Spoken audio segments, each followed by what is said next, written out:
mahasiswa di program studi agribisnis jurusan Agribisnis Fakultas Pertanian Universitas Lampung. Selamat bergabung kembali pada mata kuliah Tata Niaga Pertanian. Pada pertemuan kali ini kita akan membahas mengenai kinerja pasar. Kinerja pasar adalah salah satu komponen pada organisasi pasar. Kinerja pasar merupakan hasil atau pengaruh dari struktur dan perilaku pasar yang menunjukkan adanya interaksi antara struktur, perilaku, dan keadaan yang tidak selalu linear tapi saling mempengaruhi. Adapun tujuan pembelajaran pada pertemuan kali ini yaitu diharapkan mahasiswa mampu menganalisis kinerja pasar. Jadi kinerja pasar ini sekali lagi merupakan gabungan antara struktur pasar dan perilaku pasar yang menunjukkan terjadi interaksi antara struktur, perilaku, dan kinerja pasar yang tidak selalu linear tetapi saling mempengaruhi. Nantinya dapat dilihat dari nilai margin pemasarannya, farmer share, RC ratio, dan integrasi pasar. Jadi, untuk melihat kinerja pasar ini, kita akan mempelajari 3 komponen, yaitu yang pertama adalah saluran tata niaga, yang kedua itu adalah margin tata niaga, dan yang ketiga itu adalah produsen share.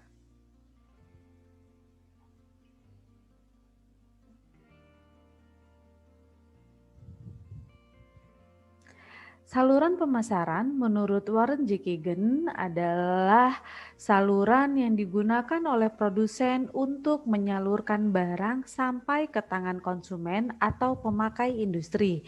Kemudian menurut Kotler, saluran pemasaran merupakan sekelompok perusahaan atau perseorangan yang memiliki hak pemilik atas produk atau membantu memindahkan hak pemilikan produk ketika akan dipindahkan dari produsen ke konsumen. Menurut Niti Samitro, saluran pemasaran ini merupakan lembaga-lembaga pemasaran yang mempunyai kegiatan untuk menyalurkan atau menyampaikan barang-barang atau jasa dari produsen ke konsumen. Pada gambar dapat lihat ini contoh alurnya adalah bagian dari saluran pemasaran atau lembaga-lembaga yang terlibat di dalamnya, apakah itu perusahaan atau perseorangan, jadi mulai dari produsen, ke agen penyalur, lalu ke distributor, lalu ke pedagang besar, dan terakhir ke pengecer. Perilaku saluran ini yaitu ada yang berupa konflik horizontal dan konflik vertikal. Kemudian fungsi dari saluran pemasaran adalah memberikan informasi, promosi, kontak, mencocokkan, dan melakukan negosiasi. Nah, untuk jumlah tingkat saluran pemasaran itu ada 2, yaitu saluran pemasaran langsung dan saluran pemasaran tidak langsung. Jenis-jenisnya yaitu ada saluran distribusi langsung, saluran yang menggunakan satu perantara, saluran yang menggunakan 2 pedagang perantara, saluran yang menggunakan 3 pedagang perantara atau banyak pedagang perantara. Pada materi di bagian ke-1, kalian sudah mempelajari secara detail mengenai saluran pemasaran. Karena itu, kita lanjutkan ke komponen selanjutnya, yaitu mengenai produsen share atau pangsa produsen. Produsen sendiri itu adalah orang atau kelompok yang menghasilkan barang dan jasa. Sedangkan perilaku produsen adalah tindakan yang dilakukan oleh sekelompok orang untuk menghasilkan barang dan jasa. Tujuannya adalah untuk memperoleh keuntungan yang besar. Nah, kemudian apa sih produsen share itu? Atau dalam hal ini adalah pangsanya petani, share petani, merupakan alat analisis yang dapat digunakan untuk menentukan efisiensi tata niaga yang dilihat dari sisi pendapatan petani. Jadi nilai farmer share ini ditentukan oleh besarnya rasio harga yang diterima produsen atau nanti diistilahkan dengan PF dan harga yang dibayarkan oleh konsumen atau yang diistilahkan dengan PR. Jadi secara matematik dapat dirumuskan dengan persamaan farmer share itu adalah harga di tingkat produsen dibagi dengan harga di tingkat konsumen dikali 100%. Atau FSI sama dengan PF per PR dikali 100%. Saluran tata niaga yang tidak efisien akan memberikan margin dan biaya tata niaga yang lebih besar. Biaya tata niaga ini biasanya akan dibebankan ke konsumen melalui harga beli, sehingga harga tata niaga yang tinggi menyebabkan besarnya perbedaan harga di tingkat petani dengan harga yang dibayarkan oleh konsumen. Hal ini akan menurunkan nilai farmer share-nya. Jadi tadi disebutkan bahwa farmer share itu merupakan bagian persentase harga yang diterima oleh petani sebagai produsen. Misalnya untuk farmer share telur dengan harga di tingkat petani atau peternaknya sebesar 12.000, kemudian harga akhirnya itu adalah 13.500. Kemudian nanti dikali dengan 100%. Nah, nilai farmer share yang kecil ini berarti menunjukkan biaya pemasaran yang mahal. Sedangkan farmer share yang tinggi berarti biaya pemasarannya rendah.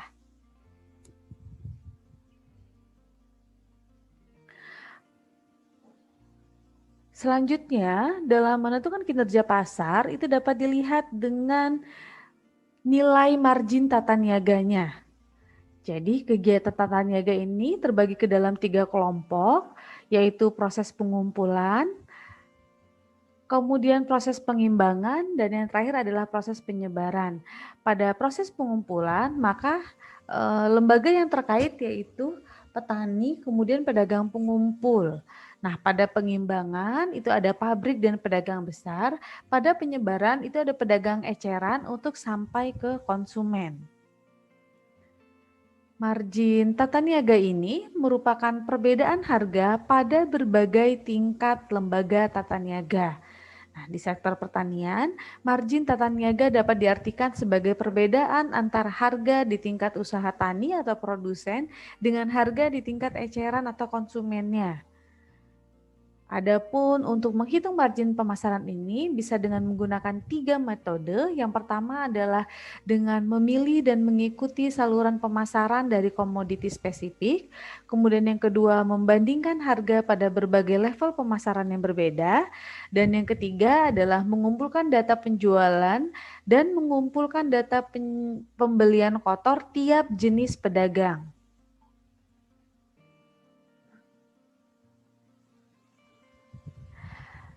Pada gambar berikut ini dapat dilihat bahwa margin tata niaga itu merupakan jarak vertikal antara kurva-kurva permintaan dan atau kurva-kurva penawaran, yaitu OPR dikurang OPF sama dengan PRPF.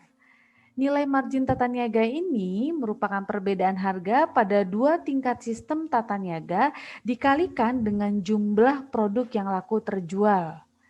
Sehingga kalau di dalam gambar ini dapat dilihat nilai margin tata niaganya adalah OPR dikurangi dengan OPF, didapat adalah PRPF, kemudian dengan jumlah OQ1. Ini. Sehingga nilai margin tata niaga itu adalah PR, PF, K, dan L atau daerah yang diarsir. Ini adalah nilai margin tata niaganya. Jadi kalau dirumuskan maka margin tata niaga itu sama dengan M sama dengan PR min PF. Di mana M adalah margin pemasaran, PR adalah harga di tingkat pengecer, dan PF adalah harga di tingkat petani. Nilai margin pemasaran ini nanti akan terdiri dari dua, yaitu marketing cost dan marketing charge. Jadi marketing cost ini adalah biaya tata niaga yang dikeluarkan dalam hubungannya dengan penggunaan faktor-faktor produksi untuk pengolahan atau jasa tata niaga.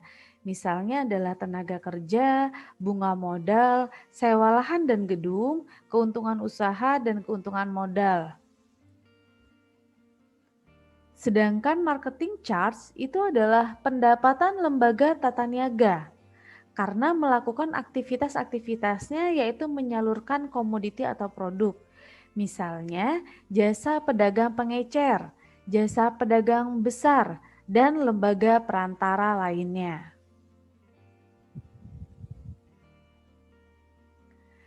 Kita lanjut ke contoh kasus. Jadi ini adalah hasil analisis dari penelitiannya Bayu Saputra pada 2019, yaitu mengenai struktur biaya pendapatan usaha tani dan pemasaran mentimun di Kecamatan Waisulan, Kabupaten Lampung Selatan. Nah, pada tabel ini kita dapat lihat bahwa saluran pemasaran mentimun di Kecamatan Waisulan, Kabupaten Lampung Selatan ini adalah dari petani mentimun dijual ke pedagang pengumpul, kemudian dari pedagang pengumpul dijual ke pedagang besar, dari pedagang besar dijual ke pedagang pengecer, lalu terakhir adalah ke konsumen. Bisa dilihat bahwa harga jual di tingkat petani itu akan sama nilainya dengan harga beli di pedagang pengumpul. Kemudian, pedagang pengumpul mengeluarkan biaya pemasaran yang terdiri dari biaya transportasi, biaya tenaga kerja, dan biaya komunikasi. Untuk margin pemasarannya yaitu selisih antara harga beli pedagang pengumpul dengan harga jualnya. Sehingga pedagang pengumpul pada kasus ini mendapatkan margin pemasaran sebesar 638,39. Nah, kemudian karena pedagang pengumpul mengeluarkan biaya-biaya pemasaran dengan total 31,97, maka margin keuntungannya adalah margin pemasaran dikurangi dengan biaya pemasaran, yaitu sebesar 606,42.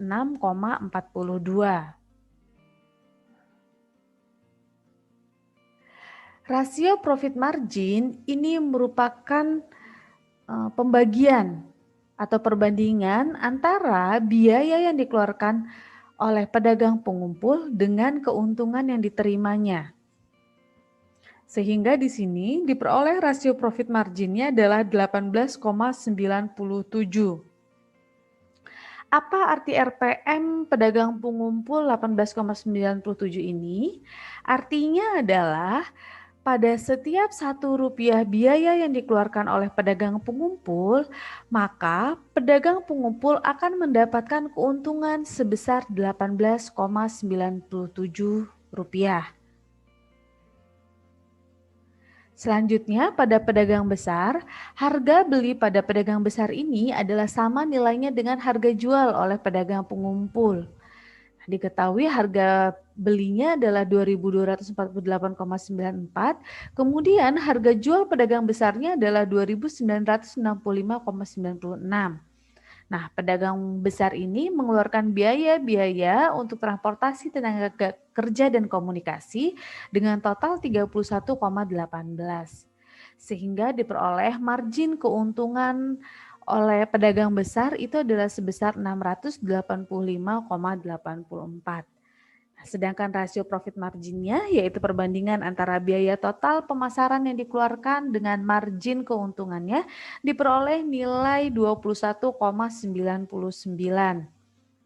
Hal ini berarti setiap Rp1 biaya yang dikeluarkan oleh pedagang besar akan mendapatkan keuntungan sebesar 21,99 baginya. Nah, yang terakhir yaitu pedagang pengecer. Harga beli pada pedagang pengecer itu sama dengan harga jual pada pedagang besar, yaitu sebesar Rp2.965. Pedagang pengecer kemudian menjual mentimun dengan harga Rp4.065,96 sehingga diperoleh margin pemasarannya adalah 1.100. Nah, pedagang pengecer ini kemudian mengeluarkan biaya untuk pemasaran meliputi biaya transportasi, tenaga kerja dan komunikasi dengan total 41,85 sehingga diketahui bahwa margin keuntungannya adalah sebesar 1.058,15. Kemudian, rasio profit margin untuk pedagang pengecer yang merupakan perbandingan antara biaya dan margin keuntungan diperoleh 25,28, yang artinya pada setiap Rp1.000 biaya yang dikeluarkan oleh pedagang pengecer, maka pedagang pengecer itu akan mendapatkan keuntungan sebesar Rp25,28. Terakhir, pedagang pengecer menjualnya kepada konsumen, sehingga harga beli di tingkat konsumen itu adalah 4.065. Kemudian bagaimana dengan pangsa produsennya? Jadi tadi pangsa produsen ini merupakan bagian dari harga yang dibayarkan konsumen yang dapat dinikmati oleh produsen. Jadi ini berarti adalah digunakan rumus yang telah dijelaskan sebelumnya untuk mengetahui pangsa produsennya, yaitu dengan melakukan pembagian harga di tingkat petani dibagi dengan harga akhir atau harga di tingkat konsumennya. Maka setelah melakukan perhitungan 1.610,54 dibagi dengan 4.065,96 dikali 100% diperoleh hasil 39,61%. Tidak terlalu besar ya, jadi pangsa produsennya itu hanya 39,61%.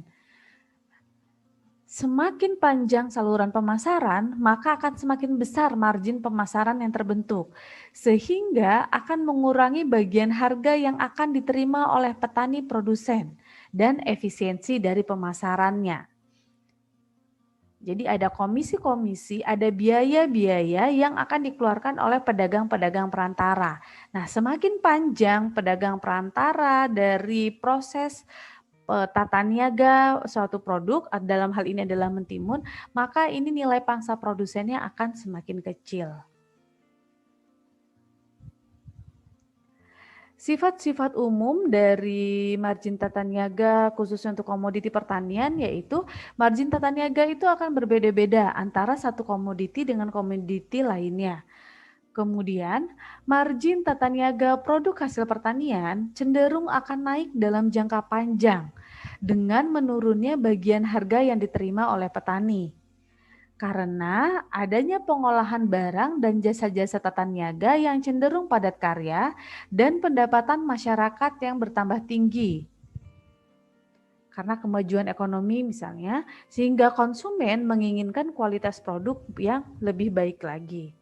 Nah, kemudian margin tata niaga relatif stabil dalam jangka pendek karena upah dan keuntungan dominan bagi lembaga tata niaga dan persentasenya relatif konstan dibandingkan dengan harga-harga produk pertanian.